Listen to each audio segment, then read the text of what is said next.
Bonjour et bienvenue sur Spiritualité DN. Si vous n'êtes pas encore abonné, pensez-y, c'est gratuit.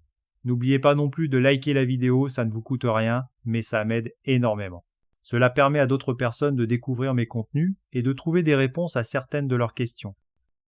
Êtes-vous vraiment maître de votre vie, de vos pensées et de vos émotions? Aujourd'hui, nous ouvrons les dossiers sur l'humanité sous influence matière epsilon, ces parasites énergétiques qui pillent nos émotions. Nous allons explorer le monde énergétique, un plan tout à fait réel et matériel que nous nommons la matière epsilon. Ce plan est très proche du physique, et une interaction existe entre ces mondes. Ce sont des réalités objectives que la science commence à isoler et à photographier. L'écologie de ce monde est régie par un système de prédation et de pouvoir. Les humains, souvent inconscients de cette réalité, sont de véritables usines biologiques.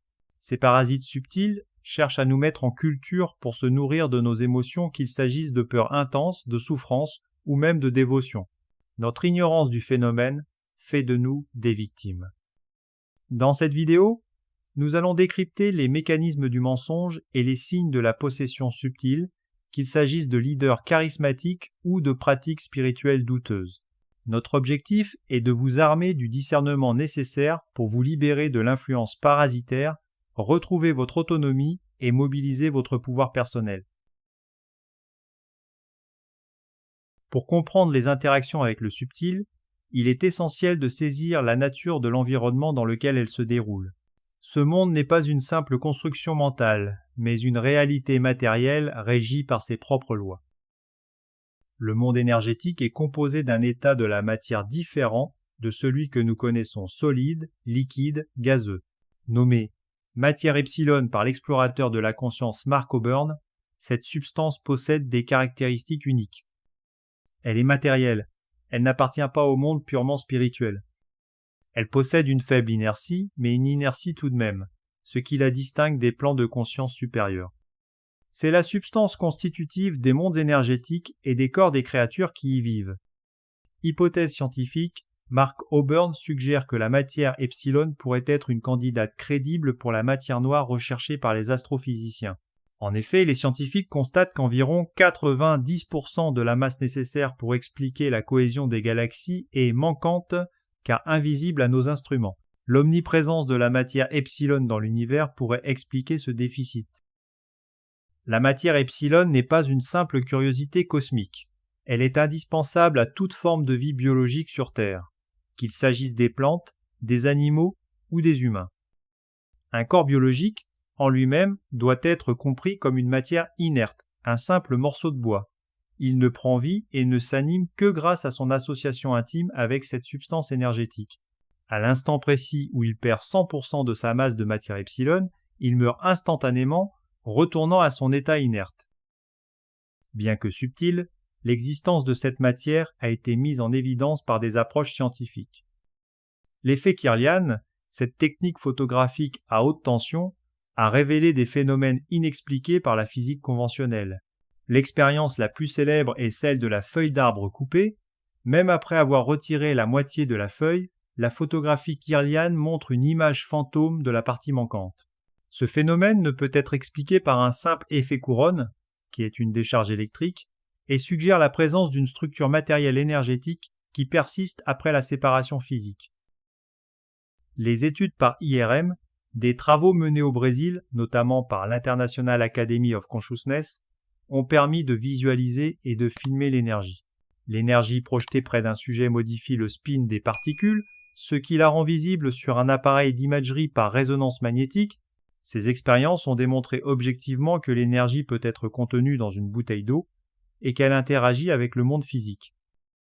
Il n'existe pas un seul monde physique, mais une poignée de mondes estimés entre 5 et 7. Chacun de ces mondes est le résultat d'une association entre la matière physique et la matière epsilon à des niveaux vibratoires distincts. Cette vision rejoint de manière frappante des traditions ancestrales. Shraddhalou souligne que la tradition yogique et védique parle également de 7 mondes matériels, des substances de plus en plus fines, mais appartenant toujours au domaine de la matière. Maintenant que les fondations sont posées, il faut comprendre que, tout comme notre monde physique, cet univers énergétique possède sa propre écologie, avec ses propres règles de survie. Cet univers matériel subtil n'est pas un havre de paix. Il est régi par une loi fondamentale qui disparaît dès que l'on quitte ses plans, la prédation. La dynamique prédateur-proie, la compétition et la survie sont des caractéristiques exclusives au monde physico-énergétique. Au-delà de ces mondes, ce système n'existe plus. Cet univers est également décrit comme un monde de rêve, où le mensonge, la manipulation et la tromperie sont un jeu constant entre le prédateur et sa proie. L'ignorance est la principale vulnérabilité dans ce jeu. Du point de vue des habitants de ce monde, l'être humain biologique est perçu comme une usine de transformation de la matière epsilon. Nos pensées, et plus encore nos émotions, agissent comme des processus qui raffinent cette matière brute pour produire différents produits énergétiques, comparables à des miels de qualité variée. Certains de ces produits sont particulièrement recherchés par les entités prédatrices. Voici un tableau qui illustre cette chaîne alimentaire subtile. La colonne de gauche représente nos émotions et celle de droite le produit énergétique que nous leur donnons. Pour comprendre cette dynamique sans la juger d'un point de vue purement humain, il est important d'adopter la perspective du prédateur. De son point de vue, ce cultivage n'a rien de malveillant. Il est aussi naturel et moral que nos propres pratiques agricoles. Comme l'explique Marco Byrne, nous incitons un pommier à produire de plus grandes pommes ou un oranger à donner des fruits plus sucrés, et nous trouvons cela absolument normal. Dans l'écologie du monde énergétique, les humains sont simplement une ressource à cultiver pour obtenir les produits désirés. Cette perspective déplace le débat d'une simple opposition entre le bien et le mal vers la compréhension d'une chaîne alimentaire subtile dont nous ignorons être un maillon. Maintenant que le comment et le pourquoi de la prédation sont établis, il est nécessaire de comprendre qui sont ces prédateurs et comment ils agissent. Les parasites énergétiques ne forment pas un groupe homogène. Ils varient en complexité, en puissance et en mode d'action, un peu comme les parasites du monde biologique. Voici les différentes formes de parasitage. Il y a les parasites opportunistes de surface. Ce sont les plus courants et les moins dangereux. Ils se collent à la partie extérieure du bouclier énergétique. Comparables à des moustiques ou des sangsues, ils sont opportunistes. Ils prennent ce dont ils ont besoin, un peu de votre vitalité, et s'en vont. Ils ne restent pas fixés durablement. Et il y a les parasites pénétrants purs ou symbiotiques. Plus complexes, ils sont capables de pénétrer plus profondément dans les structures énergétiques de leur hôte. On en distingue deux sous-catégories. Les parasites purs agissent entièrement au détriment de leur hôte, lui laissant à peine de quoi survivre, prenant jusqu'à 98% de l'énergie. Et les parasites symbiotiques établissent une relation où l'échange semble plus équilibré. Ils peuvent donner un peu de pouvoir ou de plaisir en échange de l'énergie qu'ils prélèvent. Cependant, cette relation maintient l'hôte dans un état de dépendance et l'empêche d'évoluer.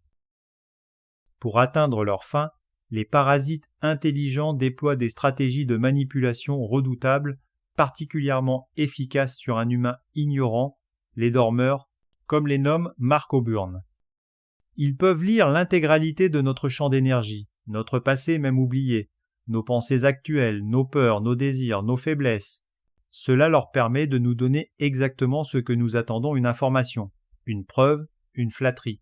Il est crucial de comprendre que cette capacité n'est en aucun cas un signe d'évolution spirituelle.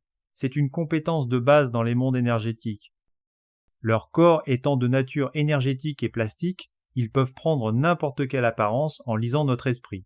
Ils peuvent se présenter comme un être de lumière, un proche décédé, une figure divine ou l'idéal masculin ou féminin de leur cible. Un observateur lucide remarquera cependant que ces formes sont souvent imparfaites. Exemple, des pieds qui sont tordus, des trous dans l'apparence. Ils utilisent très souvent un discours rodé et universel pour gagner la confiance de leur cible. La flatterie de l'ego. Tu es un élu, quelqu'un de spécial. Ou ils te donnent un sentiment de pouvoir et de but, tu as une mission très importante. Ils ont tendance à ajouter un peu de vérité, comme la prédiction d'un événement futur proche et banal, avec beaucoup de mensonges pour établir leur crédibilité, ainsi qu'une simulation de l'humilité ou de la bonté pour endormir la méfiance. Ces méthodes ne sont efficaces que si nous avons des failles. Ce qui suit explorera précisément ces vulnérabilités. L'influence parasitaire n'est pas une fatalité. Elle ne peut s'exercer que si nous lui ouvrons consciemment ou non des portes d'accès. La source principale du pouvoir des parasites réside dans notre ignorance de leur existence et de leur mécanisme d'action. Une personne qui ne sait pas qu'elle peut être manipulée est une proie idéale, car elle ne remettra jamais en question les influences subtiles qu'elle subit.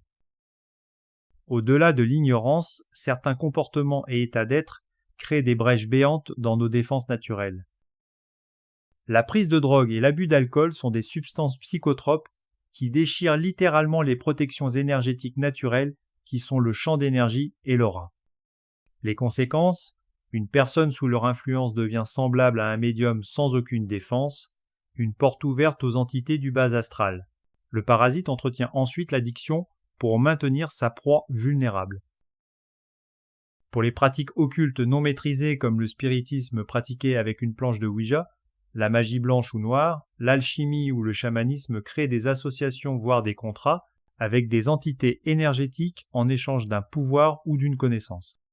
Les conséquences, l'aspirant pense maîtriser une force, alors qu'il devient rapidement l'esclave de l'entité qu'il a invoquée. Les désirs intenses et l'ambition sont des mécanismes pour un désir intense de pouvoir, de succès, de reconnaissance, ou même une quête spirituelle teintée d'ambition et d'ego, agit comme un phare dans le monde énergétique. La conséquence, ces désirs sont les points d'entrée privilégiés pour des parasites qui promettront à leur cible de l'aider à atteindre ses objectifs, en échange de son énergie. Pour finir sur les vulnérabilités actives, il y a la nature médiumnique. Les personnes de type médiumnique ont une structure énergétique naturellement poreuse avec des protections faibles. La conséquence, elles sont dès l'enfance plus exposées aux influences du monde énergétique et doivent donc faire preuve d'un discernement accru. Le parasitage peut passer de la vulnérabilité individuelle à une manipulation à grande échelle, notamment à travers la figure des chefs de troupeau. Certains parasites, plus intelligents et organisés, ne se contentent pas de proies individuelles. Ils mettent en place des structures complexes pour cultiver l'énergie humaine à une échelle collective. Le concept de chef de troupeau désigne un humain choisi par une entité puissante pour servir ses intérêts. Le processus est souvent le suivant. L'entité identifie un humain avec des failles comme une ambition ou un désir de pouvoir, mais initialement insignifiant. Ou elle passe un contrat avec lui conférant un immense charisme et un pouvoir de fascination magnétique. Ou cet humain devient un leader capable de rassembler un groupe ou un troupeau et de le mettre à son insu au service du parasite. L'exemple le plus frappant est celui d'Hitler. D'abord un être insignifiant, il s'est intéressé aux sciences occultes et s'est associé à une entité extrêmement puissante. Il a alors acquis un pouvoir de fascination qui lui a permis d'emporter des foules entières. L'objectif final de cette association était de produire massivement de l'énergie de souffrance et de mort à travers la guerre pour nourrir l'entité insatiable qui le contrôlait. Les chefs de troupeau mettent généralement en place une structure pyramidale conçue pour canaliser l'énergie du groupe vers le parasite au sommet. Un leader charismatique est au sommet de la pyramide visible, mais est en réalité l'esclave principal de l'entité. Puis vient une hiérarchie de pouvoir. Des disciples proches du leader servent de relais, créant une structure de contrôle et de dépendance. Et enfin, ils mettent en place une instauration de rituels qui sont des invocations de divinités. La répétition de mantras ou de prières pendant des heures vise à affaiblir les défenses mentales, à endormir la conscience et à créer une dépendance énergétique collective envers le culte et son entité cachée. Parlons des égrégores, la matérialisation de la pensée collective. Un égrégore est un phénomène clé dans la manipulation à grande échelle. Lorsque des millions de personnes pensent de la même manière à une même chose, une divinité ou un saint, pendant une longue période, elles créent par leur concentration collective une masse d'énergie informée dans le monde énergétique. Cette forme devient quasi matérielle et objective. Ceci est un déguisement parfait. Initialement, ces formes de pensée peuvent être vides de conscience. Cependant, un parasite intelligent peut saisir un égrégore existant, par exemple, l'égrégore d'un saint populaire, et l'utiliser comme un déguisement parfait pour tromper les croyants, qui sentiront une présence qu'ils associeront à leur foi. Face à ces mécanismes, il est possible de se libérer de ces influences. Ce qui va suivre fournira les clés pour reconquérir son autonomie. Pour se protéger et reconquérir son autonomie vers la liberté énergétique, Devenir conscient des mécanismes de prédation est la première étape. La seconde est d'apprendre à s'en protéger et à reprendre le contrôle de son propre espace énergétique. Les marqueurs du discernement sont les clés de la liberté. Il est crucial de savoir différencier une influence parasitaire d'une interaction spirituelle authentique. Voici un tableau qui résume les principaux marqueurs. La colonne de gauche représente l'influence parasitaire du monde énergétique et celle de droite, l'interaction spirituelle authentique des mondes supérieurs. Les méthodes pratiques de protection. Développer son autonomie énergétique passe par des pratiques conscientes et régulières. Première méthode, le nettoyage énergétique quotidien. L'exercice pratique le plus simple consiste à prendre conscience de son champ d'énergie et à le faire consciemment onduler autour de soi. L'effet de cette action mécanique permet de balayer et de déloger les parasites de surface qui s'y sont accrochés. C'est l'équivalent d'une douche énergétique quotidienne. Deuxième méthode, élever sa fréquence vibratoire. Les parasites se collent aux structures énergétiques comme du velcro. Plus notre champ d'énergie vibre à une fréquence élevée, plus il devient glissant et difficile pour eux de s'y accrocher. L'effet est en cultivant des états de conscience purs et élevés, on rend son propre terrain inhospitalier aux basses vibrations. Troisième méthode, créer une bulle de réalité personnelle. Il s'agit d'un acte de conscience qui consiste à créer et à maintenir une bulle d'énergie protectrice autour de soi. L'effet de cette bulle agit comme un filtre, permettant de se détacher des influences de la conscience collective et des projections énergétiques extérieures. Quatrième méthode, se centrer sur son âme. C'est la protection ultime. Elle consiste à se connecter à la partie la plus profonde, la plus pure et la plus vraie de soi-même, notre essence divine. L'effet est là où la présence divine est intense, les formes parasitaires ne peuvent subsister, elles se dissolvent littéralement. Le contact direct avec notre âme est la seule connexion qui ne peut être piratée ou imitée. Ce guide nous a mené des fondations matérielles du monde subtil aux stratégies pour y naviguer avec sagesse. 3 idées maîtresses en émergent. En 1, le monde énergétique est une réalité tangible. L'ignorer, c'est s'exposer à des influences qui peuvent détourner notre chemin de vie et nous priver de notre pouvoir. En 2, la clé est le discernement. Comprendre les mécanismes de la prédation et de la manipulation est essentiel pour ne pas être une victime. La lucidité transforme la peur en prudence et la naïveté en sagesse. Et en 3, la souveraineté réside en nous. La véritable liberté spirituelle ne se trouve dans aucun culte, aucun maître extérieur, aucune initiation rituelle. Elle réside dans la reconquête de notre pouvoir personnel et la connexion directe et sans intermédiaire avec notre essence divine, notre âme. Le chemin vers l'éveil est un acte de reconquête de soi. En devenant le souverain de votre propre royaume intérieur, vous vous affranchissez des influences extérieures et marchez, libre et conscient, sur votre propre voie. Merci d'avoir regardé jusqu'au bout la vidéo. N'hésitez pas à liker, à commenter, à partager et à vous abonner à Spiritualité DN pour découvrir d'autres vidéos. À bientôt pour une prochaine vidéo.